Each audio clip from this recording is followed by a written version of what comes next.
it seems. He leads me up sky high, but his eyes so black. Hate in his heart, I can't turn back. Edge of the cliff, fight for my soul. Heart beats harder, fire takes control. He won't crush me, no rock in his hand. I will rise, I will fight, I will make my stand. I will win.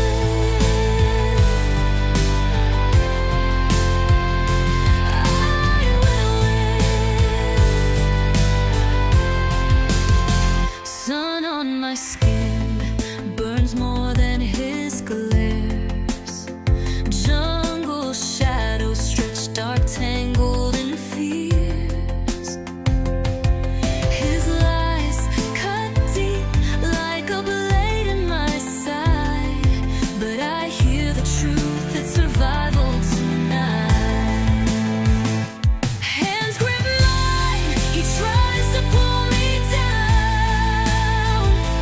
Dangerous whispers like screams in the sound, but I push back stronger. No, I won't fall. He'll never silence me. I saw the signs, I stand tall. Edge of the cliff, fight for my soul. Heart beats harder, fire takes control. He won't crush me, no rock in his hand. I will rise, I will fight, I will make my stand. I will win.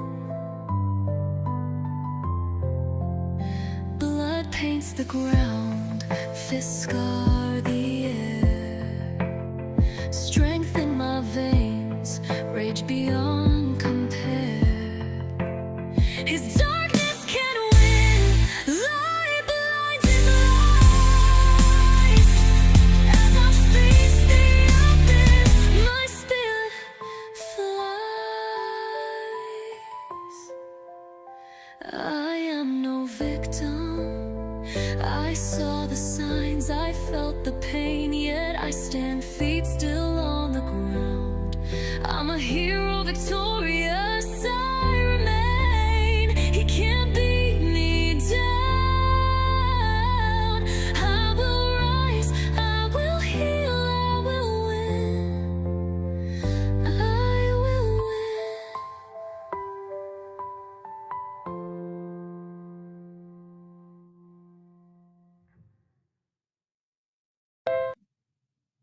Hello, hello, hello, hello. Let's see if this actually worked. I don't know because I can't see the screen right now. um, I'm trying a few new things, so we're gonna see if it works. It has been a little bit getting used to this new way of doing things on EVMux. I'm not thrilled with it, but it is getting better. Let's say that part of it. But it's still not the way I would like it to be. I don't find it to be as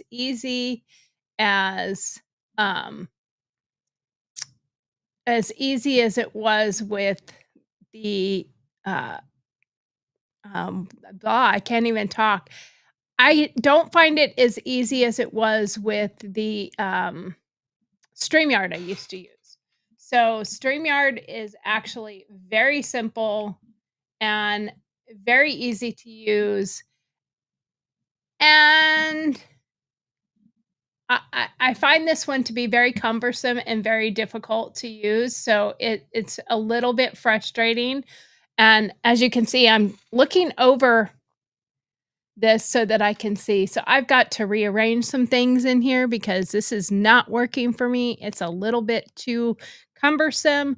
And so I think this weekend I will readjust a few things because I have my 3 monitors here And then I have this one that I read my Dear Margaret's, and it's literally right in the middle of that screen. So I'm trying to peek over it to see, and so it is a little bit cumbersome. So forgive me as I navigate getting this all working properly and running smoothly and it looking the way it should.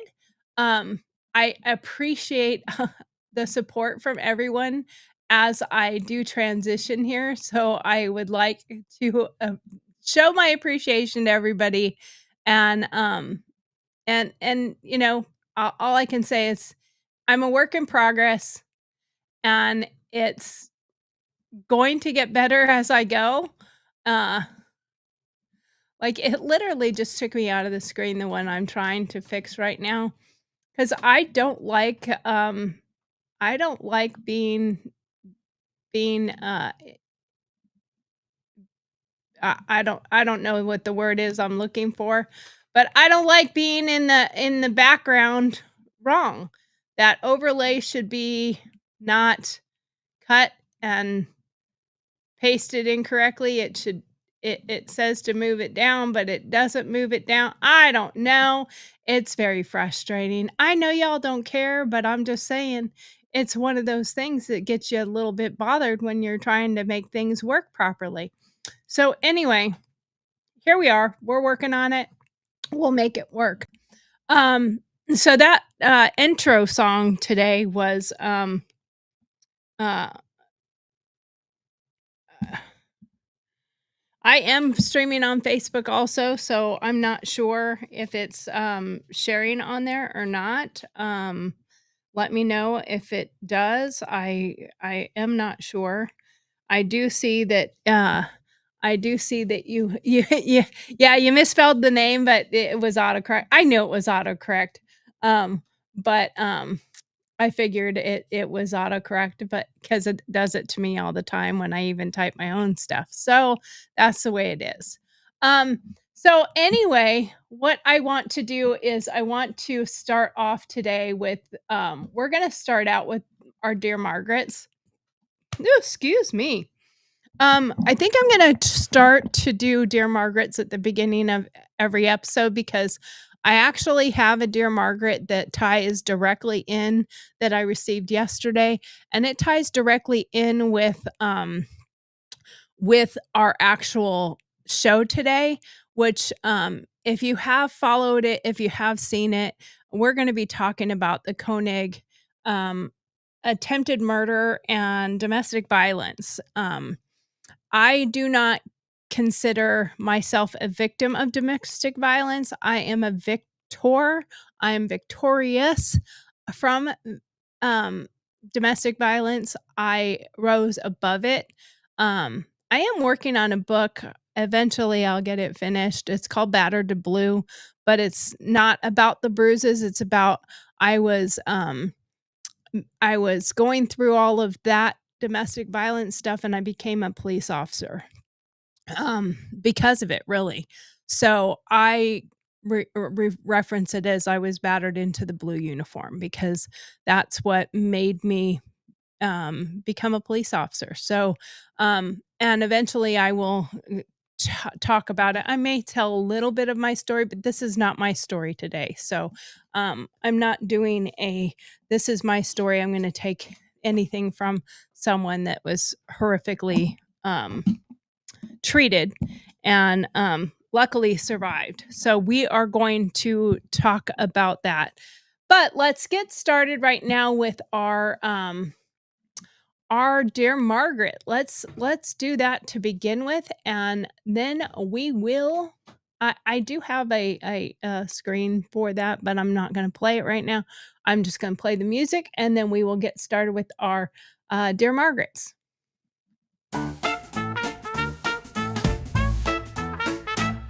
Dear Margaret's here, let's dive right in. Bring your questions, let's begin. Life's a real maze. We'll help you with your coping. Dealing with life in this rat race. Honest thoughts, no sugarcoating.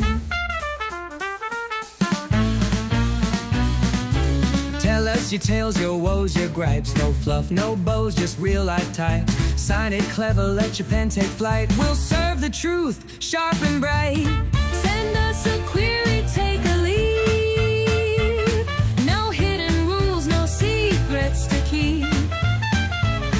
Anonymous wisdom that cuts so deep. Dear Margaret's advice you'll want to reap. But in the end, let's admit we all really don't care, Margaret.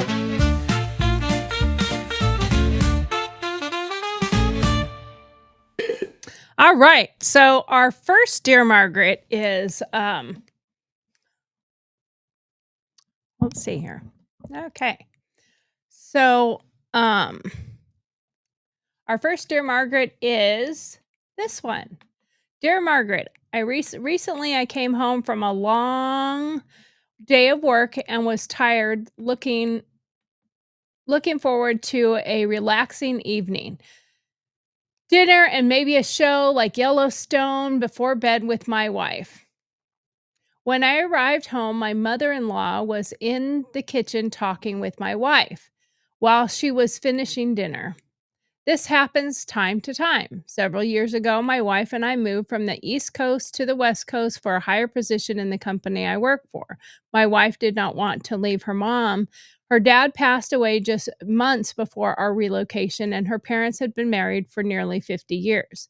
She is from New York, and neither had lived elsewhere. Once we got the news that we were going to move, we asked my wife's mother if she wanted to come with us, as she would have been left alone in New York. Initially, she said no, she was going to stay. She didn't want to go anywhere, even though she needed some help. She was relatively self sufficient. She could still drive and had no medical issues. Finally, after much coaxing, she agreed under the stipulation that she had her own place on or near us. So far, it has been great, and she does pop in whenever she or my wife likes. I have never asked my plans. They make the plans and I just go along. Tonight at dinner, they informed me she is going to sell her little house and take over one of our rooms, my study area. And to find out, she brought suitcases with her that I have to bring in. Not even waiting until a house sells. I would rather add an addition so we could feel like we have our own space and privacy.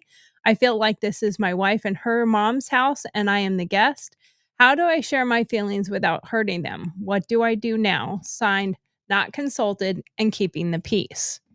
Okay, so my mom lives with us, and I was the one that wanted my mom to come with us, but I sat down and had long discussions with my husband in advance before asking my mom to come with us.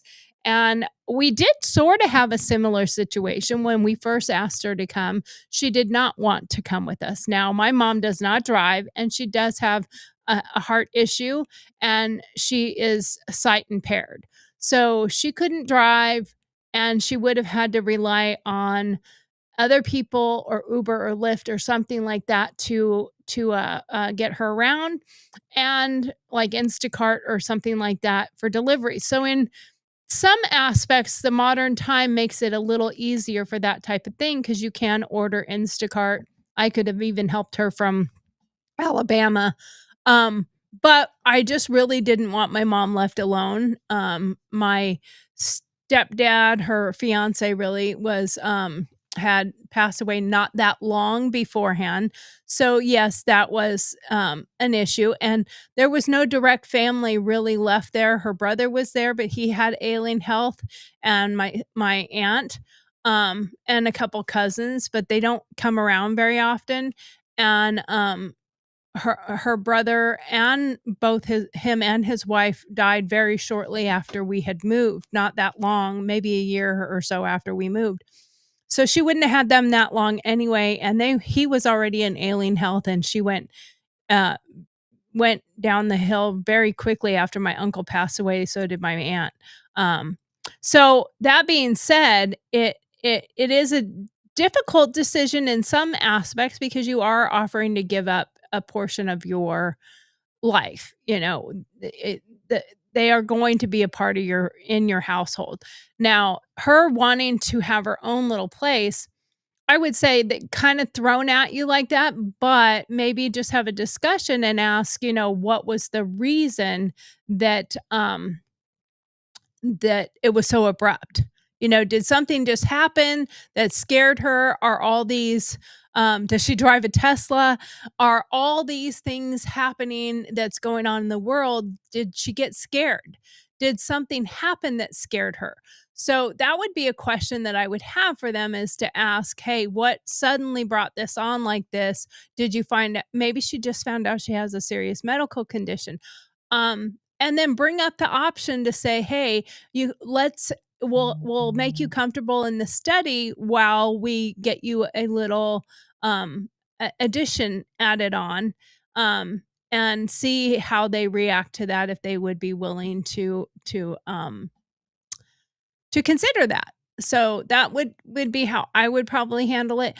I think you need to have a private conversation with your wife about how you're feeling, that you're not consulted and the plans are always just theirs, but do it gently and do it not at the time when something happens. Just sit down with her and say, "Hey, I have an issue excuse me, I've been dealing with, and I really just need to talk to you about it because it's bothering me, and I don't want to be a jerk, and I don't want to seem like I'm ungrateful or any of these other things, but it's starting to frustrate me, and I don't want it to become a thing where I'm resentful of my mother-in-law living with us. So, can we have this conversation?" And maybe they don't even realize they're doing it, or maybe they just think you don't like making the plans. So, they're always the ones that make the plans, and you seem happy when you're going along with it. So, maybe that's a discussion that you need to have with your wife. I would say that's definitely a husband and wife discussion, not necessarily a mother-in-law discussion. Um, and maybe come up with a plan saying, "Okay, so this is a new situation."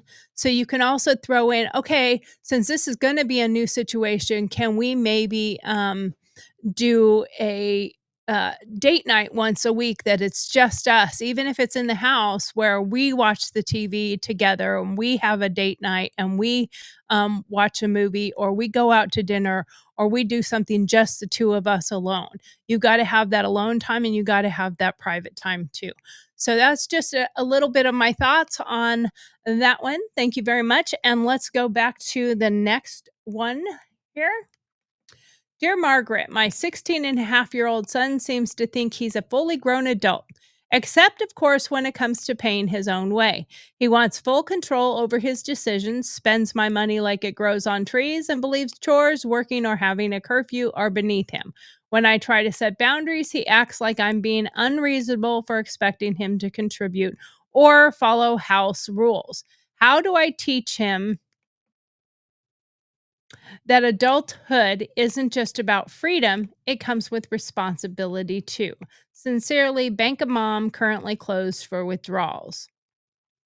Well, that is a really, really good, that's a really good one, actually. Um, so, first of all, you have allowed this to happen to a degree. You have to set those boundaries and those limits and those rules, and you have to sit them down and say, "Look, I'm not a bank, and I have to work to provide these things, and that's what it costs. If you want these things, that you want movie money, you wanna go out money, you want, Chick-fil-A money, whatever it is, then you're gonna have to earn it somehow."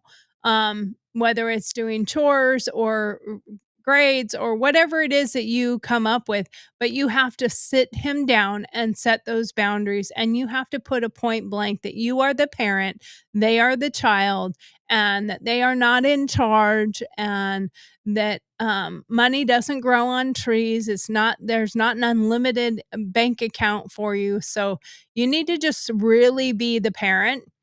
And see a lot of this stuff going on, and it seems to me like it's a lot of people that are really trying very hard to be buddies and friends with their children instead of being the parent. You have to parent, not be their buddy. And sometimes that comes with some backlash and some irritated kids, but you have to set boundaries and you have to be the parent. You have to be in charge, and the minute you let them act or feel or react like they are in charge, you have lost your footing, and it's very difficult to get it back. On both of these last 2, I'm gonna say, so long time ago when I first started going to therapy years ago, um, my therapist talked about, I don't do it. My husband kinda does, but I deal with stuff right as it happens. I If you upset me or you bother me, I will talk to you about it almost immediately. If I'm really upset, really heated, I will wait until I'm calmer, but I will tell you what bothers me and I will speak my mind. Some people don't like it. They think I'm a little crass, they think I'm rude or whatever, but I don't hold shit in. I don't wait until it pisses me off so much. I don't wait until a molehill becomes a mountain. I deal with the molehills right as they come. So they're gone. They're done. I don't have to deal with them. My husband tends to, I don't want to rock the boat. And I feel like I shouldn't say anything because it's really not that big a deal. But the thing is, things start bothering you and they just keep mounding and mounding. And pretty soon they get so big that that thing that you never dealt with before is really, really bothersome. And what you do is when you finally confront the person, let's just say, okay, my husband and I've been married over 10 years, 13, going on 13, I guess, this year. But we've been together for 13 years. So if he came to me and said, "You do this and it really bothers me," a lot of us have that mentality of, "Well, it never bothered you before." No, it's always bothered me. I just never said anything before. So on both of these situations that we just talked about, the mother-in-law and the wife and the kid, it's always bothered you. You just didn't want to rock the boat and you didn't want to say anything because you didn't want to seem like the asshole. So sometimes you have to come across maybe as the asshole a little bit. Suck it up, buttercup. You have to speak your mind. You have to say what is going on and what you're thinking and how you're feeling about it. I mean, that is kind of a big deal. And if you let things go too long, people will tend to get the mental attitude that you didn't care before, why do you suddenly care now? Okay, so let's continue on. Next one. Hopefully that helped you right there. All right. Um I have some notes here and it's going a little slow. So let me get past the.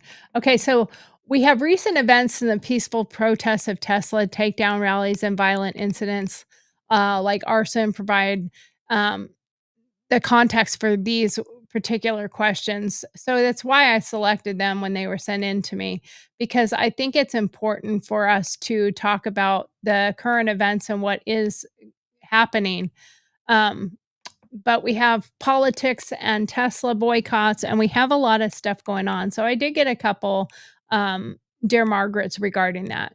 Dear Margaret, I'm a 45-year-old environmentalist who always loved my Tesla, but ever since Elon Musk started slashing government programs with Trump, I feel guilty driving it. My friends are boycotting Tesla with these big protests, and I want to join, but I'm torn. Should I ditch my car for my principles or keep it and just slap on "I'm not with Elon" sticker on it? Eco Warrior Electric Dilemma. So, first of all, it seems very hypocritical that people that are pro environment, eco friendly, and driving Teslas or all support of Teslas, and now suddenly he's evil. And I think a big part of the problem is the propaganda, and a big part of the problem is legacy media sharing information that's not accurate, the cuts that have been happening. I think one, do your research.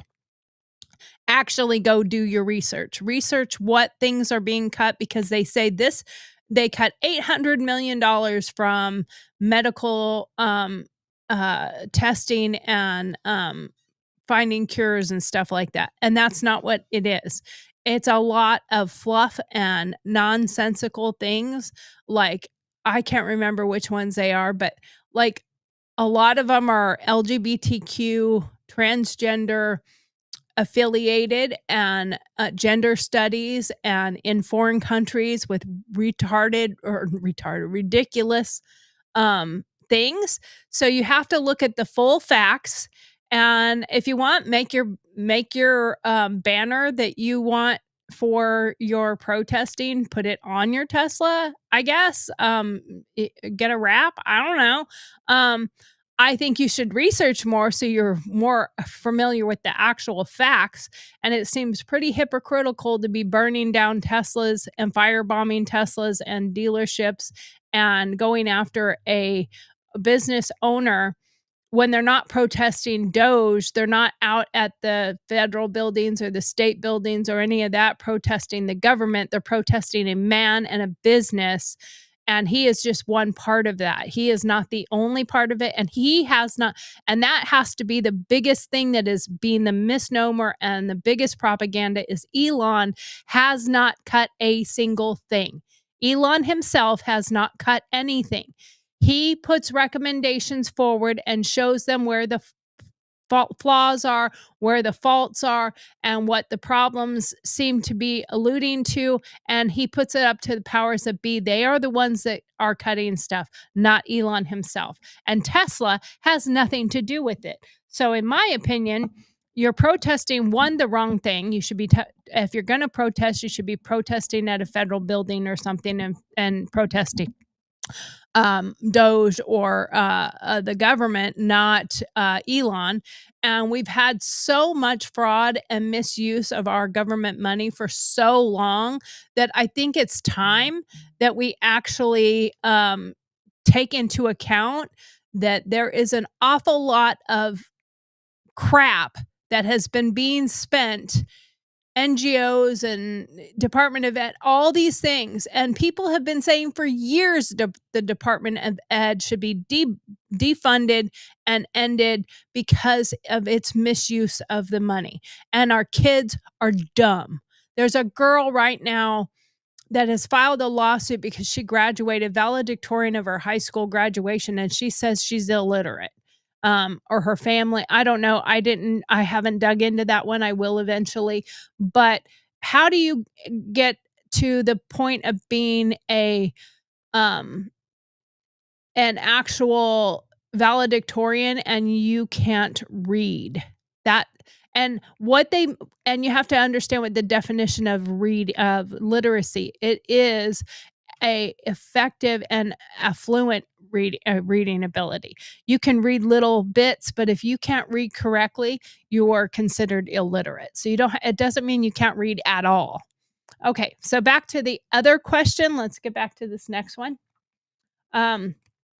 So that is a very important one that we have to think about when we are talking about this stuff. And the administration is where you should be putting your protesting desires, or whatever you want to call it. You should be putting that towards the government and not towards a man or a business. So this next one is I pulled two because there was actually several. There were 4 or 5, but I pulled these 2 so that at least I had 2 sides of it here. Dear Margaret, I'm a 42-year-old working mom who just bought a Tesla because I love Elon Musk's vision. Clean energy, cool tech, and sticking it to the government, fat cats with Doge. My girlfriends say I'm crazy for supporting him with all the protests, but I feel empowered driving it. How do I convince them Elon and Tesla are worth rooting for? Musketeer mom revved up. Okay, so I would say put together some facts, lead them to shows out there that are talking about it, that are actually, there's a show out there, I will have to look him up, but he actually goes through the Doge stuff almost every day of what is being discovered and what it means. So you could go find that and you could share that and say, hey, look, this is what they're actually finding. These are the things that they're actually doing. This is what the cuts are actually about or mean. And maybe when you start letting them see that you're not crazy and that what they're being told is not necessarily factual. That would be very helpful. Anyway, those are the ones for that. Uh, it is very important that we have discussions and we talk about the things that are happening and have good, healthy debates. I like seeing people coming together and coming to the table and breaking bread. Like Kid Rock said when he said, you know, you need to just go to the White House to Bill Maher and said, we need to break bread. That is how we're going to learn, and that is how we're going to find a common ground. We don't have to talk about all the things that we disagree with, but we can talk about the things that we do agree with. We can talk about the things that we have in common. It's okay to have some commonality and it's okay to have disagreements. And good debates are really healthy. You have to debate the facts and you have to debate things that are going on. I think it's what makes us all grow and it makes us much healthier. Anyway, next one. Dear Margaret, I thought political parties were supposed to unite people with shared beliefs, but now, even within the same party, there's MAGA versus establishment, Republicans, progressives versus moderates, and independents caught in the middle. How we officially broken politics beyond repair, sincerely politically homeless and exhausted. Oh my gosh, that is a really good one because I tell you what, that is so, so true and so important for us to talk about. Personally do think that that the MAGA movement is a combination of everyone, that it is bringing together progressives and moderates and libertarians and liberals and Democrats and some liberals don't consider themselves Democrats. Let's clear that up. And Republicans and conservatives, same thing. Not all conservatives consider themselves Republicans. Some conservatives are they say they're more libertarian or moderate or whatever. And you have a lot of these different elements all coming together in the MAGA movement and the MAGA community. And the more you're seeing the breaking of bread and the coming to the table, and that you have liberals and former Democrats coming over to the MAGA side, Tulsi Gabbard, RFK Jr. You have a lot of people, even Bill Maher, he's just not willing to put the hat on yet, but he's pretty much there because he's learning that we're not all like far right wing crazy people. Because let's face it, there are far right wing crazy people just like there are far left wing crazy people. And all of us that are in the middle somewhat feel left out. Like I am a conservative or Republican, but really I'm a constitutionalist. I believe in the Constitution. So there are things that are in the conservative side that I don't necessarily agree with. There are things that are in the liberal side that I don't necessarily agree with. There are things in the moderate side that I agree with or don't agree with. So there are things on all the different sides that I kind of agree with, and so it puts me kind of at a no man's land.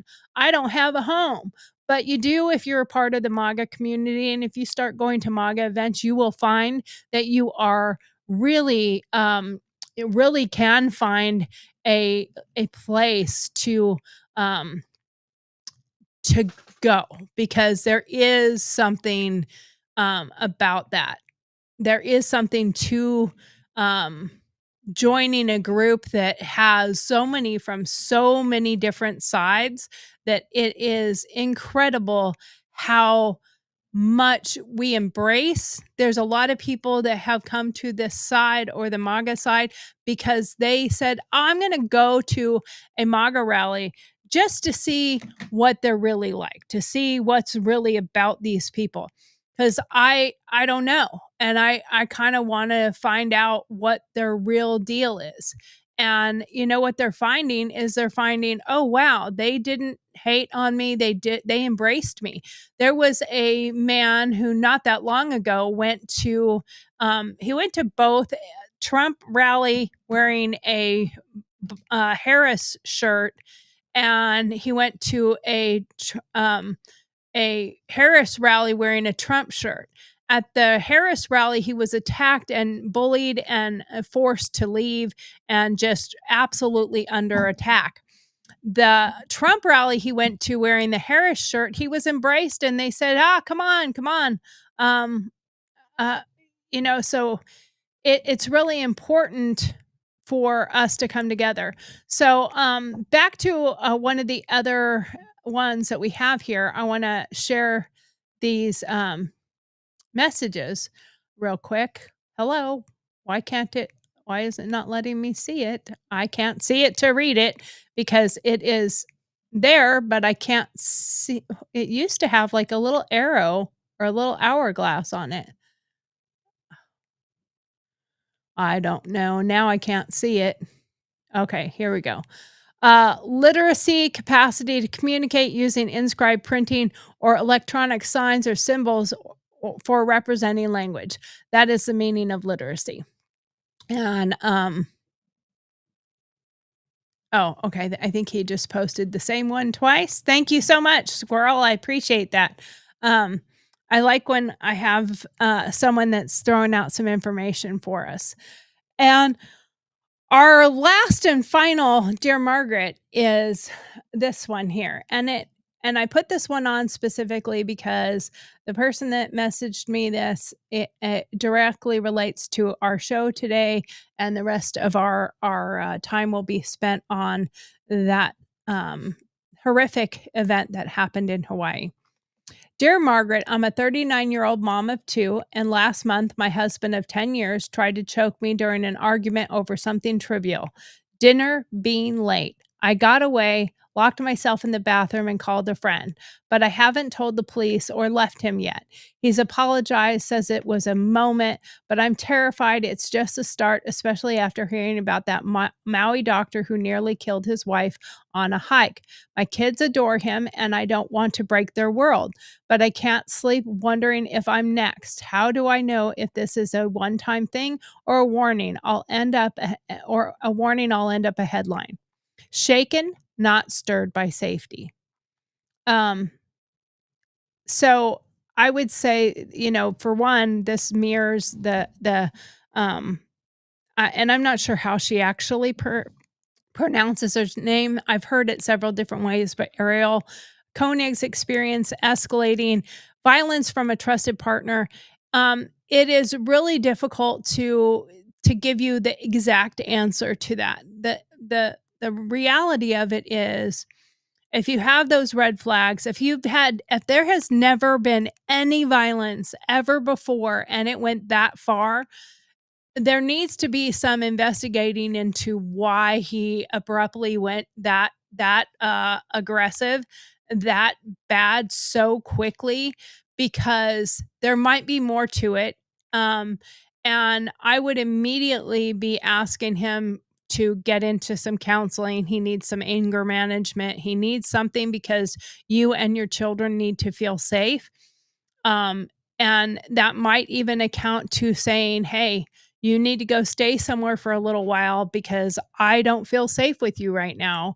And I will tell you, if you sit him down and have a conversation with him, one, I would have somebody there with you when you have this conversation, a neutral party. It would be very good to just make a plan for a therapy session that you need over it, and bring him with you and sit down. And if he gets angry and aggressive because you got him to a therapy session, if he gets angry and aggressive at you because you're saying you need to go stay somewhere, if he gets angry and aggressive at you for any of those responses instead of understanding, caring, empathetic, heartfelt, loving, and very apologetic, I would say absolutely red flags. You don't need to be a victim. You don't need to put yourself in a position of becoming a victim, and you don't want to become a headline. This is where I will tell a little small portion of my story. I didn't stay long, but I went through domestic violence. And it was always an apology. It was always an "I'm sorry. I didn't mean to do that. I'm sorry. I lost control. I didn't mean to hit you. I'm so sorry. I love you so much." Yada yada yada yada. And I kept buying his bullshit. And I kept believing that he would change. I kept believing in his love, and that's not love. Love does not come with a fist. Love is not a hit. And the apologies are empty, especially if they stop it after the first one, then maybe they can. They also quite often hide behind what they've been doing or are doing. So my sister also went through this, and she went through it silently, absolutely silently. Nobody knew about it until he put a boot on her neck. And she called. We went and rescued her. He came begging for forgiveness. They'd been together for, oh, I don't know, 15 years or something, or 10 years, or I don't know. But he came begging and begging for forgiveness, and we wouldn't let him in the house. We wouldn't let him near my sister. And he went and stood in front of his entire church and told them that he had been abusing my sister for all those years and that he needed help. He got into counseling, he got help, and it took 6, 8 months before she went home. And I mean, we went to her house, picked her up, and we cleared out a lot of her stuff and her son's stuff out of the house and pretty much emptied it. And he came home to an empty house. And but she had taken it a lot before she took that stand because she got terrified. I took it enough times to where it took a really serious event for me to wake up and say, I'm going to become a statistic if I do not get out of this situation. And I reached out, I got help. I actually ended up in a woman's shelter with my children for domestic violence victims. And that is when I started applying to the police department. I became a cop out of it. And there was a lot of people in there that were drug users and just some really bad situations. I worked a job, I had a car, and I went and applied and got accepted to the police academy. And I actually went to a lot of domestic violence speaking engagements to talk about my story and help people that are going through it. So it was very helpful when I went to homes where it was a domestic violence situation and the woman would say, you don't understand, and I could take her aside and say, no, I do understand. And as scary as it is to leave, and as scary as it is to step away, and as scary as it is, imagine what terror those kids are going through. Those kids are going through it because they're seeing it, they're watching it. And if they weren't there this time and it happens again, they're going to see it at some point in time. And you've got to teach your children this is not how you live and that you're not going to stick around for that.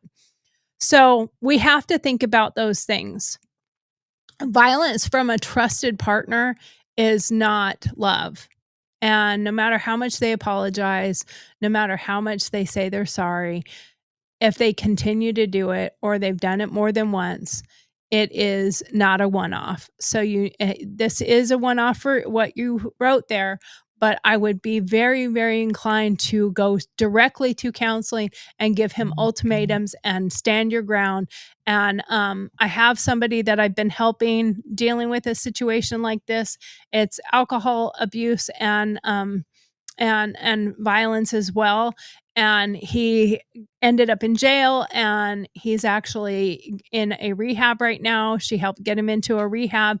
But I sat down with her and I was like, you need to write a contract. When you have told him these are the things that I want you to do, the rehab is one of them, these, you need to have that list, and you need to make a contract and make him sign it. And she said she went to one of his sessions at the rehab, and she did make a contract, and she did make him read it, and she did make him sign it. And she said his eyes got real big, and he looked at me and he said, wow, you're not kidding. And she said, no, I'm not kidding anymore. I'm not going to take this anymore. So you have to stand for yourself. No one is going to stand for you unless you stand for yourself. So you need to make that a very important part of your life, that you have to stand up for yourself. You cannot expect other people to do it if you're not willing to do it for yourself.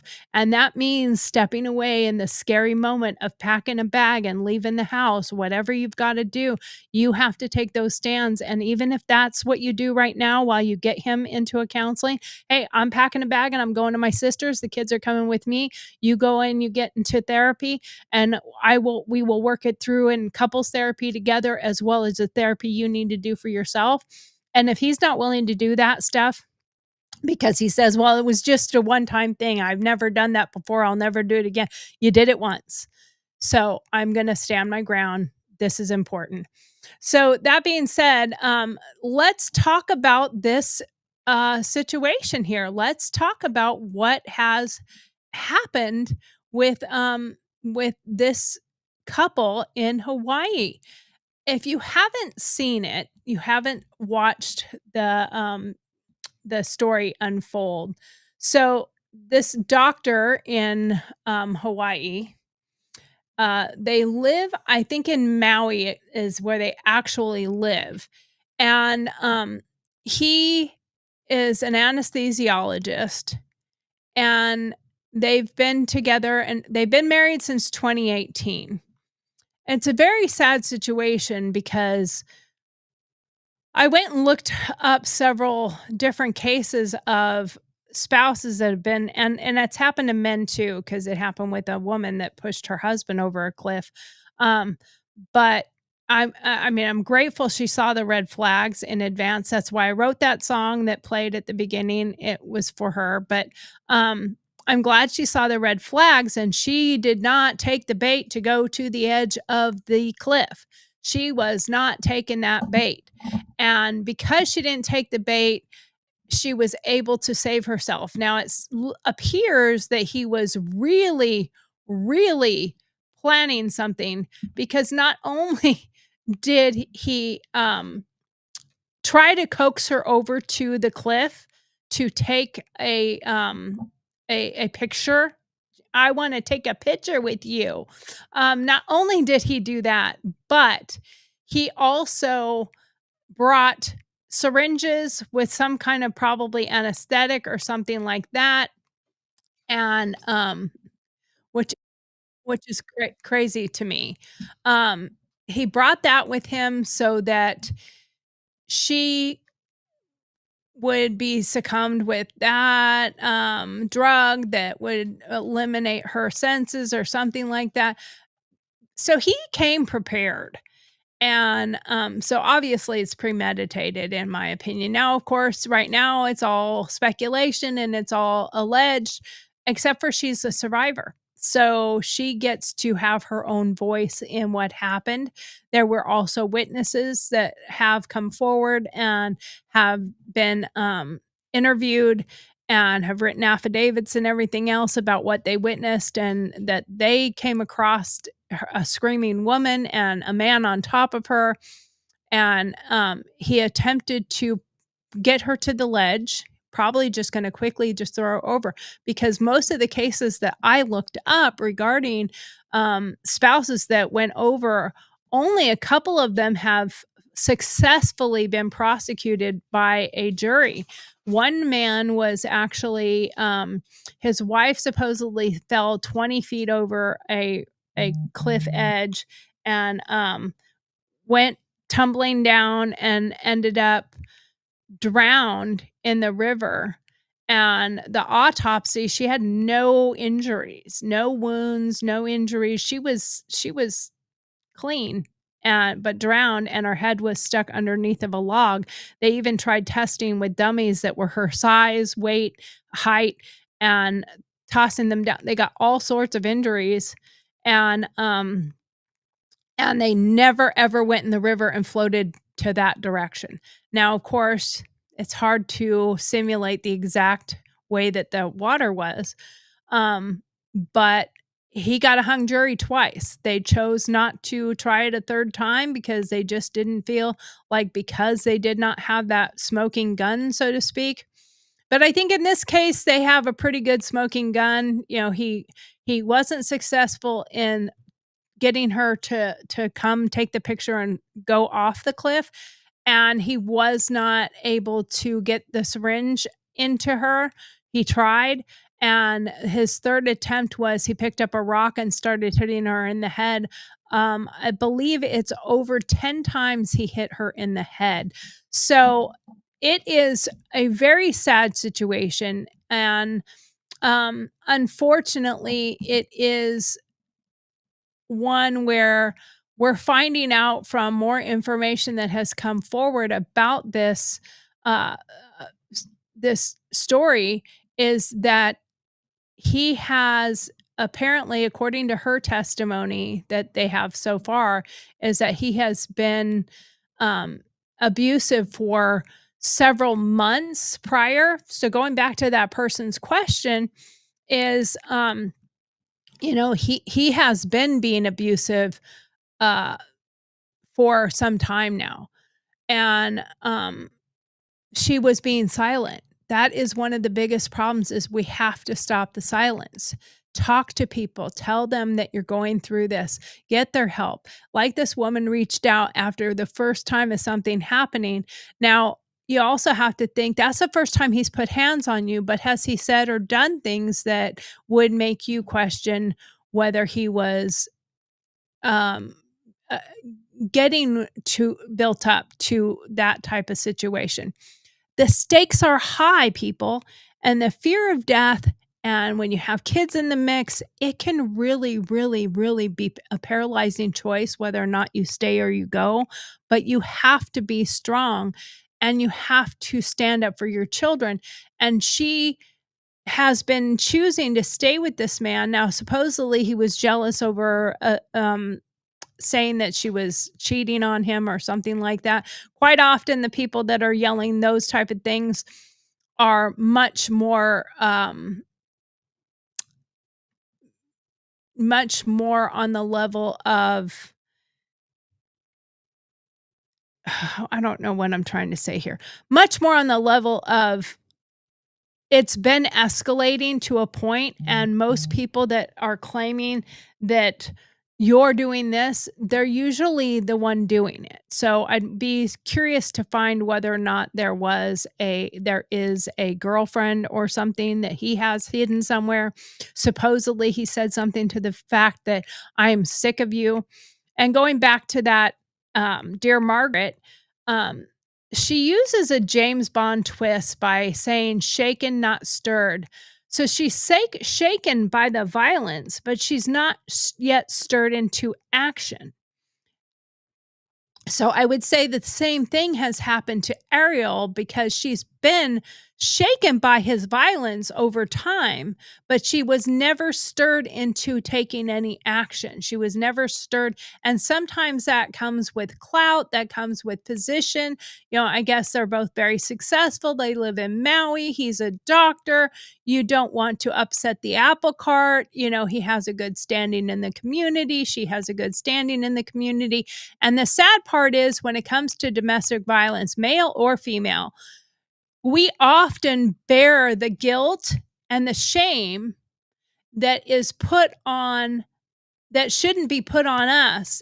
It is their shame. It is their guilt. They are the ones that should bear the shame and bear the guilt. You, as a victim, as a survivor, as a victorious person over domestic violence and suicides that come from it are usually the person who is guilty and is carrying that shame and guilt. And but you don't want to end up being a murder suicide. You don't want to end up being a statistic. You don't want to be on the front page of the papers. I guarantee you Ariel does not like that it's all over the news right now. Everybody's talking about it. But it also is because she took that James Bond style of she's shaken but not stirred. And I say that because that's how he got his drink. But it's important that if you're shaken by violence, you need to take some kind of action, even if it's just getting them into counseling or whatever needs to happen. You need to think about what you could be potentially putting yourself into. You need to have empowerment. You need to be empowered. And what the biggest thing that abusers do is quite often it starts with emotional abuse first. They break you down so much so that you don't feel powerful. You don't feel empowered to take a stance. You don't feel empowered to stand up for yourself. I know that after I stood up for myself, I made a vow to myself I would never, ever let a man hit me again. And it did happen again, but I was done. Bye. And then after that period, I stayed single for the longest time because I was like, I'm done. I'm not going to let anybody hurt me, and I'm not going to let somebody be a victim. So I do want to say this one little thing here, that this story contains descriptions of domestic abuse. If you or someone you know may be a victim of domestic violence, contact the National Domestic Violence Hotline by calling or texting 800-799-7233, 800-799-SAFE. And there are people there that can help you. Now, according to the CDC statistics, Hawaii has 5,224. Nationally, 1 in 4 are affected according to the CDC. That is a huge number. And there are some other statistics I'm going to share here. But you have to remember, don't wait until you have to be like Ariel and have to fight for your survival. You may not be so lucky. Quite a few of the other ones that I researched that had cliff fallings or falling to their deaths, they have been very, very difficult to prosecute because how can, especially if they're alone, they quite often take pictures. So they got that nice smiling, happy picture of the couple like this right before they took the picture and then kicked them off the edge. And what evidence do they have? They have this beautiful picture. Look at us. We're smiling. We're happy. She stepped backwards and she hit the rock and it made her tumble. And I tried to grab her. What are those scrapes on your arms? Oh, it was me trying to grab her. It wasn't from her trying to claw her way out of going over the cliff. So, um, this is important for you to think about on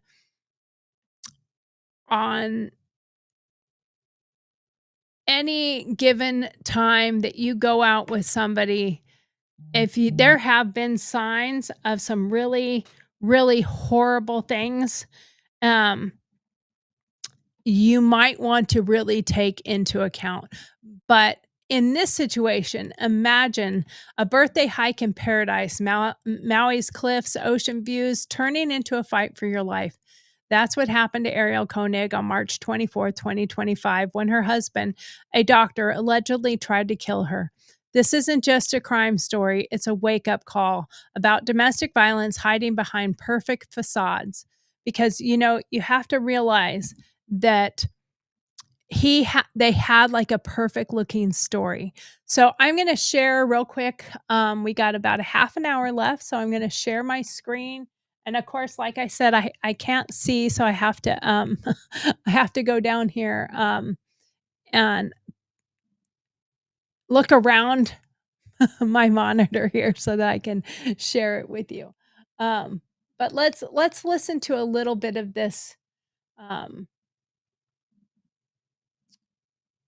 this part right here. Okay. Well, where did it go?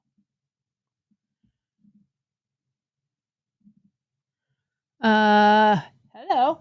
I don't know what happened. It is not. I don't know. Hello. Can we maybe? Oh, so frustrating. I'm trying, people. I'm really trying here. Okay, here we go.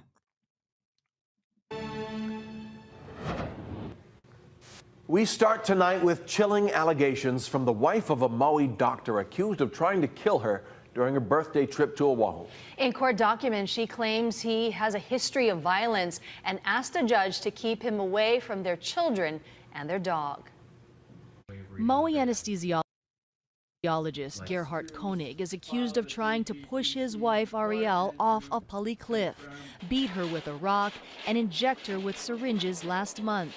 Ariel Koenig wrote in her petition for a temporary restraining order that during the incident she grabbed the syringe and threw it out of reach, and she says she bit him to defend herself. She also said he sexually abused and assaulted her over the last few months. Sexual assault is a form of power and control over another person. It's used as a power imbalance. So it is another tactic that abusers will use to take power and control over another person. A judge granted Ariel's TRO, including their children, family members, and their dog. So I think what bothers us is that this individual, this doctor, he is supposed to have the highest ethical standards in our community. We trust doctors.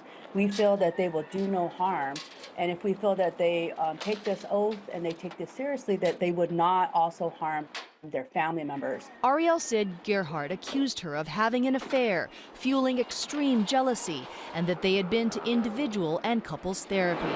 Ariel's background is in nuclear engineering, according to LinkedIn.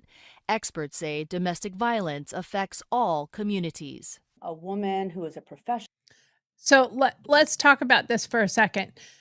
She had enough foresight to have that sixth sense, but again, she has been being abused for quite some time. And so because she's been being abused for some time now, she kind of had a foresight to, that's kind of why I put that in my song. He walked up a high mountain and there was black in his eyes. And you can see that because she fought and she won, he is no longer in control of her and she can take her power back and become empowered. And he is shameful. That's why he's hiding his face with the paper. He's hiding because he is ashamed of what he's done.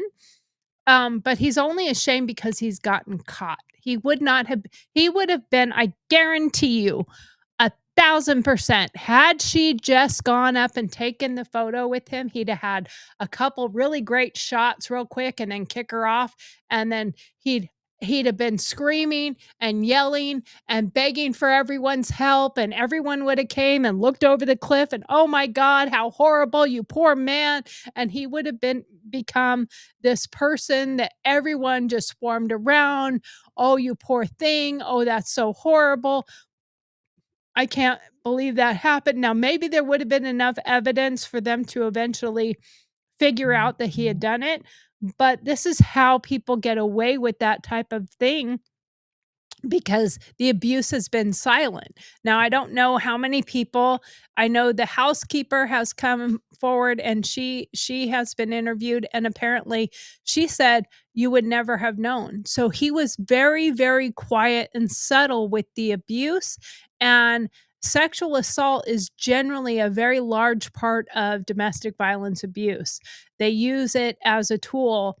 Both men and women use those tools to control the other person. And it's very sad. It's very shameful.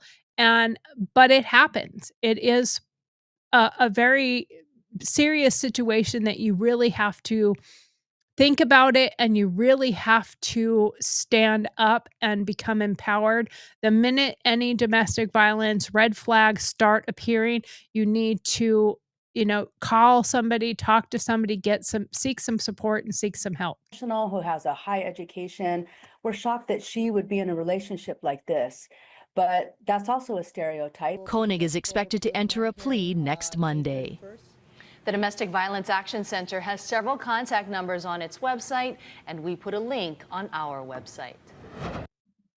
So that is a really, really sad situation, and we need to consider that there are more people that have gone through this than we know about. There are so many statistics that talk about the number of people who have gone through domestic violence. Um, when you look at the different situations that have happened out there, I'm sorry, I pulled myself away from there, leaning back. I'm trying to look at that screen too. But quite often it becomes a um, a situation where it led up to this. This did not just happen all of a sudden. So, her husband is 46 years old. He's an anesthesiologist, and she's 37. They supposedly hiked up to celebrate her birthday. It started small. He asked her, this is according to her testimony. He asked for a selfie near a cliff. She refused. He allegedly snapped, pushing her into bushes, smashing her head with a rock over 10 times, and trying to inject her with a syringe. As you heard on that little report there, that she was able to get it away from him and throw it out of his arm's reach. And he couldn't let go of her, because if she let go of him, or if he let go of her, he to try to get it, she would have had the opportunity to get away. And most likely it was probably a sedative from his medical kit. Um, Ariel bit his hand and she's screaming, "He's trying to kill me," and crawled towards help. Two hikers intervened and she was airlifted in critical condition, bloody, battered, but alive. The aftermath is, unfortunately, he ran. When they came for help, he ran, and it's what saved her was the bystanders, because I don't think he would have stopped. And at that point, there was not going to be any, um, there would have been no stopping, and he wouldn't have been able to say it was an accident at that point. But he got so black that and saw red that he couldn't stop. It's like a dog fight. If you can stop a dog fight before it starts, it doesn't get to a point where you can't stop them. If a big dog fight starts, it's like they see red, and anything you say or do doesn't stop them anymore. But luckily, because the people came running up, he did stop and he did run away. Um, and he was arrested that day, and he has been indicted on second degree attempted murder on March 28th, and he is being held without bail. His plea hearing is set for April 7th. And she did file for the TRO, temporary restraining order. And in that temporary restraining order, she has listed her children and her dog as well, and not to be allowed to come to the family, which is really, really sad. Um, the thing is they have two kids, ages 2 and 4, and a dog. And the deadly consequences of that attack, and probably many prior to that, is their kids are already probably suffering from the abuse that they've been witnessing. So luckily they are very young, and maybe there's a chance that they can not suffer from that. But Dr. Phil said in 2011, deadly consequences is that abusers don't just explode, they build to it. The most dangerous moment, when she says no or pulls away, that's when they lose control. Ariel refused fits into this to a T. A doctor in paradise. How does someone with everything seem to want to throw it all away off a cliffside without thinking about everything he might lose? And what was the tipping point? You have to think about what might be the tipping point. So let's talk about some statistics.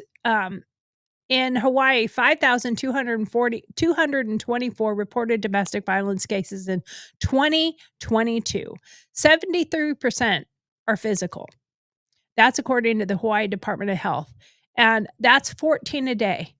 And unreported cases could double it. Imagine the number of people that don't report, because prior to this, she said he'd been being abusive for months. but she hadn't said anything. So until this situation, she was one of the silent that were not reporting it. Nationally, there's 1 in 4 women and 1 in 9 men experience severe intimate partner violence. It's gendered, but no one's immune. One of the times that I did domestic violence speaking engagements years ago, I would bring people up on the stage and I would give them a scenario. And I would ask the audience how many people have had a situation where they were either involved directly or indirectly with domestic violence. And almost every hand in the room would go up. And then I would have the scenario with the husband and wife or man and woman on the stage. And if the man hit her, I would have them do a specific scenario. Okay, I want you to do this, this, and this. And sometimes it was just yelling at each other. And then I would ask the audience, how many thinks that's domestic violence? And most of the time, the yelling stuff would not raise that many hands. The minute hands touched, then they would all raise their hands. But on the other flip side, every time that there was a man where the woman was like, hit him across the head, you're an idiot, you're stupid, almost none of the hands would go up because they had this philosophy in our minds that women are not the abusers, that just the men are. It's a really sad situation, but it is true that many people do not consider it domestic violence. And men are even more likely to not report because of the shame behind being hit by a woman. So we have to think about that. Women are 5 times more likely to be killed if a weapon's involved. Conan's rocks and syringes weren't guns, but they were deadly enough. And guns are not the only thing that can kill people. Guns don't kill people, people kill people. But if you want to kill someone, you have other options. He wanted her dead. And apparently he uttered the words to her, "I'm sick of you." And he came prepared with syringes, probably with some kind of sedative that he was probably going to inject her with and then toss her over. And then and those are sedatives that probably deplete from the body. He's an anesthesiologist. He knows exactly what he could give her that would probably filter out of the body very quickly. And he didn't have a gun. He didn't bring a gun with him. I don't know if he had a gun or not, but he did not bring one with him. And he took off running. So he didn't even get in the car and take off. Apparently, they found him walking. But if someone wants to cause harm, they're going to use whatever means they have at their disposal, whether it be a gun or a knife or a rock or their fists or a fork. I mean, you can literally kill someone with anything, a glass bottle, a baseball bat, you name it. Anything can become a weapon. Leaving risk. 70% of domestic violence murders happen after separation attempts. Bureau of Justice statistics. Ariel's no way a tiny rebellion, and he went ballistic. I'm sorry. Ariel's no was a tiny rebellion, and he went ballistic. That goes to show you that there is a big part of you can't say no to me. And we also have to look at the patterns of escalation. First, it's control. It's usually emotional or verbal abuse. Sexual assault and jealousy are power plays, not passion. Dr. Phil, in segment on 2013, said it starts subtle: criticism, isolation, and then fists fly when control slips. Tools of the trade. Koenig's syringes show abusers use what's handy. Here, his medical access became a weapon. And he has been suspended from his medical ability to practice right now. Of course, that would be obvious. He is incarcerated and being held without bail. So in the silence on domestic violence in 2001, Dr. Phil noted, every 15 seconds, a woman's abused in this country. We don't talk about it. It's ugly. Personal, but that silence lets it kill. Ariel's unreported months echoes this statement. It's very important that we have to think about keeping it silent. And how many of these situations that we've read about later when a woman was killed, where their brother or their sister or their best friend said, they told me if if I die, he did it. And maybe she did confide in somebody, but she was still in the stirred, not shaken. And you have to get immediately stirred and shaken. You've got to take a risk of tearing apart your family, but you have to save yourself and your children. Have you ever seen jealousy turn creepy? I mean, like, they get so jealous that they wanna keep you all to themselves, and they can't even see that just normal interactions are not flirting, not trying to get in a situation with another person, but they're just so jealous of everything else that it becomes creepy. Well, how do we spot the shift from normal to run? That is something we have to think about. We have to think about what makes you go from the shaken, not stirred, to shaken and stirred. Is we have to be resilient in our own thought processes. Ariel was biting, screaming, and crawling. She turned survival instinct into action. She has she was able to fight her way out of this and was able to save her life. And it should make her feel victorious, not shameful, not guilty.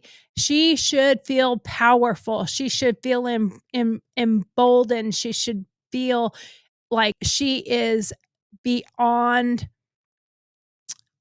She's a hero. She's a hero to herself. She's a hero to her children. She's a hero to other women that are suffering from domestic violence. She's a hero to make other people say, I'm ready to talk. I'm ready to say something. I'm ready to stand up. I'm ready to stop being silent. That is the biggest thing, is we have to stop being silent, and we can't make victims feel like they can't say anything because they're going to be judged by X, Y, or Z. Again, like we said, once she's in the hospital right now, and the TRO wasn't just for her. She named her kids, her dogs, and protecting her whole world. Now, we do want to talk about domestic violence, and for women, I think it's important, and I'm going to be doing a coming episode pretty soon. And we are going to be discussing firearms for women and taking self-defense classes. Imagine if Ariel had self-defense. Imagine if she had a gun with her. But at the same time, if you're not well trained with it and you don't practice, that could have become a weapon. So she didn't have a gun, she didn't have the training, but she had pure grit, and that was her weapon. That's what she used to fight back and fight out of it and save herself. I use Dr. Phil a lot because I've seen a lot of his episodes on domestic violence, because he has done this quite a bit. But in a 2016 episode, Surviving Domestic Violence, he said victims need tools: mental toughness, physical readiness, leaving step one, surviving the battle. Now, there's something that you have to think about too, is if you are in a situation like this, and I want to make it very clear to women, if you are in a situation like this, you can start preparing yourself. Talk to your friends, secretly make plans, get some money and start stashing it away. The hikers in this situation were also steadfast in the survival part of this, because there are quite often people that just don't want to get involved. They don't want to be a part of the problem. They don't want to be it's not my thing. I don't want to do that. I don't want to get involved. It's their problem. They're just having whatever. But two strangers heard her cries and they acted fast, Proof small moves save lives. So we need to think about that part of it. If you hear something, do something. Not just hear something, say something. If you hear something, do something. If you hear someone calling for help or you hear somebody screaming, run, go to them, see if you can help them. Um, and the funny part of it is Dr. Koenig's colleagues all said he was a friendly guy. How do we train ourselves to see deeper than that? We have to see beyond the facade. And they had a perfect facade, successful, money. They were in a position that made them look like they were something that they really weren't. And behind closed doors, he was very, very, very dangerous. The signs you should know is possessiveness, threats, isolating you. And like I said before, you can start planning ahead. Share some information with somebody you trust. Maybe have a go bag ready with some clothes, cash, credit cards, a copy of your driver's license, a copy of and you can't get a secondary, but you could take a photocopy of it just so you have it, because if you have to run and you have this bag stashed somewhere else, you might not have time to get it, to get your purse or get whatever. So make sure you have a few things put aside and keep them at the ready. Have it as a go bag. And to be honest with you, men are somewhat, sometimes in these situations, powerful and strong. And if there is a way to make it seem like his idea that we have go bags, we need to make go bags with all the volcanoes, and they live in Hawaii, so the volcanoes and all these weather situations that are going on all over the world, and the fires in Maui that we just recently went through. We should have go bags for you, me, and the kids, and put the go bags together already and have them stashed. And if you all four have one, he has one, you have a family bag with some snacks in it, and then you have the ones for you and the ones for your kids. He may not catch on to that as quickly. However, if he's very possessive and he has been isolating you and doing quite a few other things, that could be a red flag to him that you're getting ready to leave. So just know one more important thing: have a place that you can run to if you absolutely need to in a hot minute. And don't forget, there is a hotline for the National Domestic Violence, 800-799-SAFE. You are not alone. What's one move you would make to help a friend like Ariel? Think about that for a minute. If your friend came to you and said, I'm not ready to leave, I don't want to go anywhere, but I'm scared. My husband is beating me. My husband is hitting me. But I don't want to break up our family. I'm going to try to get him some help. I'm going to try to get him some counseling. I'm trying to do some things to help him realize that he has more to lose, but I'm not ready to do that yet. I'm not ready to shake him yet stirred. I'm not stirred into leaving. What is the one thing you would do to help a friend like Ariel? How would you build that survivor strength in them? Would you say, you know what? You have a place here. Let's put a go bag together for you. Let's have a plan. Let's have a plan in place. Let's have a code word that if we're all out to dinner as a group dinner with some other people, we have our own code word that I know that you're afraid to go home with him that night. What if we have a code text that we know, and I know that means I need to get over there with someone right away? Put some of those things together. And maybe one of the things we all could do is bring up these conversations with our friends. Just bring up these conversations, bring up shows like this where we talk about it and say, hey, I watched this episode. You should watch this with me. I would say absolutely do not watch an episode like this with an abuser. it will trigger them. It will cause them to become enraged because they will think you are trying to lecture them. They will think you are trying to call them out, and it could be the end of a very bad the end or beginning of a very bad situation. So I would never suggest to watch a domestic violence movie with an abuser, whether it's a movie, a TV show, or a YouTube channel. I would never suggest to watch that with them because sometimes that causes their rage to come out. And I've seen this as a police officer. It causes the rage to come out in them. And sometimes it makes them feel powerful. It makes them feel, ooh, I like what he did. Because they know they're an abuser. No abuser out there thinks they're not an abuser. Let's get that straight. They know they are an abuser. There is no doubt in my mind that they know that they are. So we have to get rid of the silence and the stigma and victim blaming. Why didn't she leave? Ignores reality. Koenig's attack was sudden, premeditated. Not leaving's not a magic fix. He could have come after her even if she left. We guilt victims into staying. Work it out. Don't air it. That's why it festers into murder, people. The facade versus the truth. Koenig's quiet, friendly rep hid a monster. How many abusers blend in?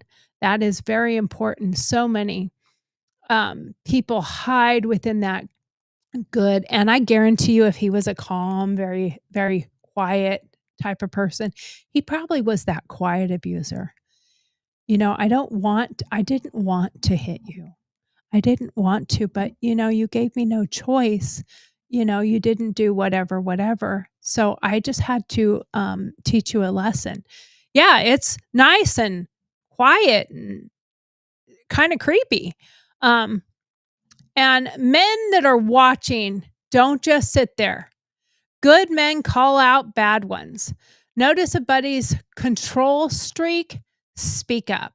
If you see a guy that seems like he's being controlling over his spouse, maybe you should speak up. Maybe you should even quietly go to her and say, hey, I noticed some red flags with your husband there. Are you okay?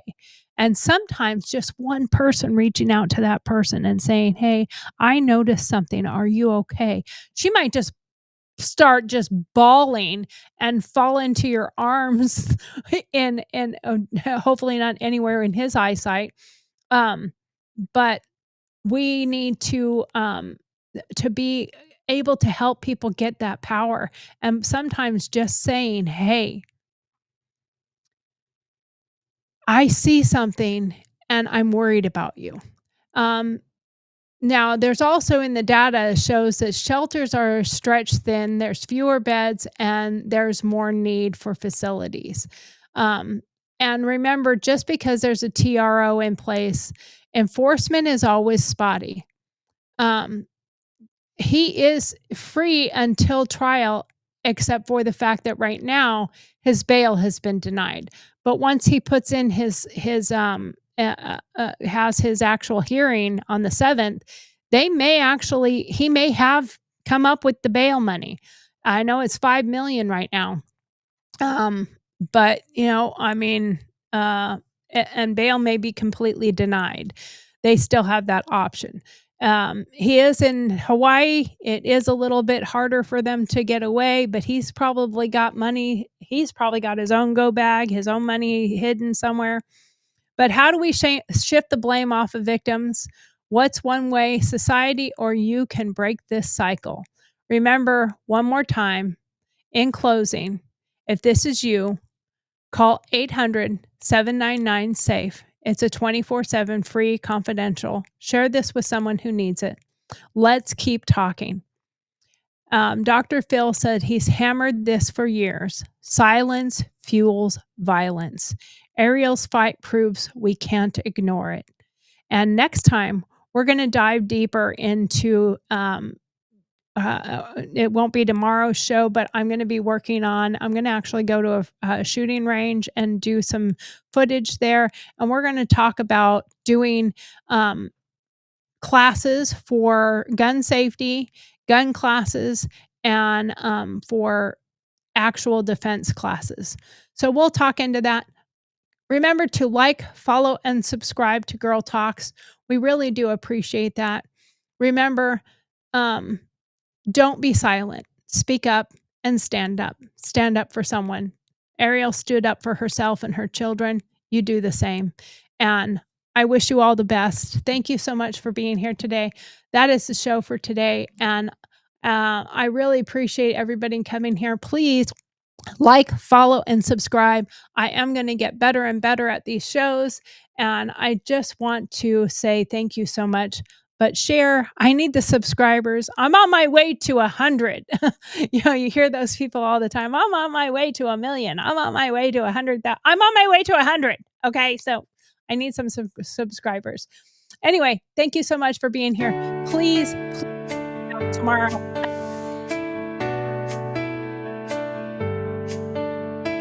Thank you for watching Gurl TauX live broadcast, which airs weekdays at 7 p.m. Central Standard Time. Don't forget to send in your Dear Margaret questions. Then join Dear us Marge, for I our opinion-based answers. We love having you. Thanks for taking the time to be with us tonight. Don't forget to like, follow, subscribe, and share with your friends. We'll see you tomorrow. Good night.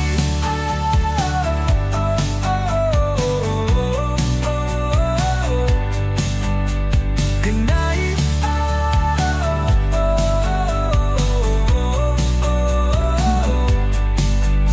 Good night.